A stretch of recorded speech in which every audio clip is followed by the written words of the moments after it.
When Trump thought about who should replace Noam as head of Homeland Security, only one name came to mind. That happened to be two names smushed into one name, Markwayne Mullin.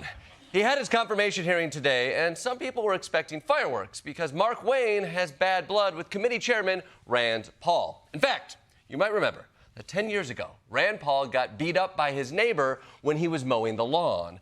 And since then, Markwayne Mullin has taken the side of the neighbor. I believe we have a quote from Mullin about Paul. Rand Paul's a freaking snake, and I understand completely why his neighbor did what he did. Oh, low blow, Markwayne. Picking on someone with half of your names. I mean, although to be fair, while Rand Paul does only have one first name, it is his last name for some reason. All very confusing. But of course, that fight was a decade ago. This is an important confirmation hearing. I don't think Rand Paul is going to use it to try to settle old scores. You told the media that I was a freaking snake and that you completely understood why I had been assaulted. You have never had the courage to look me in the eye and tell me that the assault was justified. Tell me to my face why you think I deserve a lack of contrition, no apology, and no regrets. And so you say you completely understood that I was assaulted from behind, had 6 ribs broken, and part of my lung removed. Markwayne, think he's a little upset? Maybe out of respect, just to help smooth things over. Tell Rand Paul you do not support his neighbor beating the shit out of him. I did not say I supported it.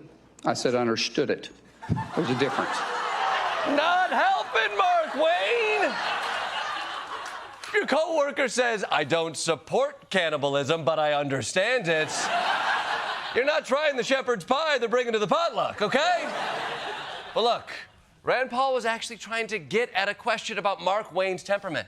Because Markwayne didn't just not apologize, he also had a unique argument in defense of political violence. You did many interviews in which you justified the violence as historically justified by precedents, such as caning and dueling. What I was simply pointing out is some of the rules that still apply to this body. For instance, dueling with 2 consenting adults is still there. I was pointing out what is still illegal for 170 years. I'm sorry, does the next Homeland Security chief think that dueling is still legal? My man, it's definitely not legal to duel, even if your first name is currently involved in one.